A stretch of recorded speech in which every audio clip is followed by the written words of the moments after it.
और उत्तर प्रदेश में 2027 में होने वाले विधानसभा चुनाव को लेकर सभी सियासी दल अपनी तैयारियों में जुट गए हैं और सभी सियासी दलों की नजर पसमानदा मुसलमानों पर भी है। बीजेपी की पसमानदा मुस्लिम सियासत को देखते हुए अखिलेश यादव सतर्क हो गए हैं और पीएम मोदी के नक्शे कदम पर चलते हुए अखिलेश भी पसमानदा मुसलमानों को साधने में जुट गए हैं। मंगलवार को पसमानदा मुस्लिमों के साथ अखिलेश ने बैठक करके बड़ा सियासी दांव चला। पीएम मोदी का फोकस पसमानदा मुस्लिमों पर रहा है और बीजेपी नेताओं को भी पसमानदा मुस्लिमों को पार्टी से जोड़ने का टास्क दिया गया था। अब देखना होगा कि बाकी पार्टियां किस तरीके से बीजेपी के गेम प्लान को लेकर अपनी रणनीति को दुरुस्त करने की कोशिश कर रही हैं।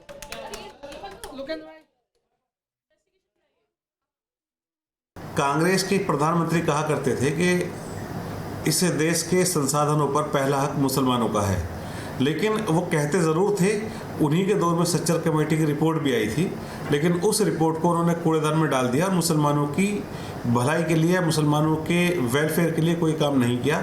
मुसलमानों के विकास को लेकर के उन्होंने उसको एक तरफ रख दिया, उनको केवल वोट बैंक बनाने का काम किया। लेकिन जब मोदी जी प्रधानमंत्री बनते हैं तो वो कहते हैं कि देश के संसाधनों पर पहला हक गरीबों का है।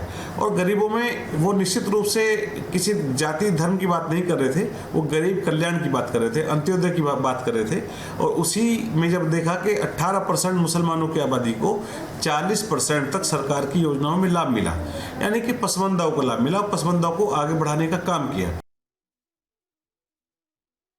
साल 2025 का चल रहा है, लेकिन तैयारियां उत्तर प्रदेश में 2027 की शुरू हो गई हैं। समाजवादी पार्टी ने 2024 में पीडीए का कार्ड खेला। उसे इस बात पे यकीन है कि पीडीए का कार्ड मजबूत चला है और 2027 में वो सभी को लेकर के साथ और मजबूत अपने हाथ करेगी मुसलमानों के साथ। इस कड़ी में उसने मुसलमानों में जो पसमानदा समाज, जिसे कहीं ना कहीं भारतीय जनता पार्टी ने आगे लाने का काम किया, एक तौर पे पसमानदा समाज को एक मुद्दा बना दिया। अब समाजवादी पार्टी इस पसमानदा समाज को भी अपनी तरफ लाने की हर तरीके की कोशिश कर ही रही है और साथ में इस बात के लिए भी कि कोई ऐसा वर्ग छूटे नहीं, क्योंकि 27 के चुनाव में सत्ता का बड़े दावेदारी समाजवादी पार्टी लगातार कर रही है। वीडियो जर्नलिस्ट सैफुल हसन के साथ आलोक पांडे, न्यूज़ स्टेट, लखनऊ। जहां भक्ति है हर शब्द में, कथाओं में छिपे हैं दिव्य रहस्य और ज्योतिष देता है जीवन को दिशा। धर्म से जुड़ी हर बातों को जानने के लिए हमारे चैनल स्तुति को सब्सक्राइब करें। चैनल पर जाने के लिए इस लिंक पर क्लिक करें।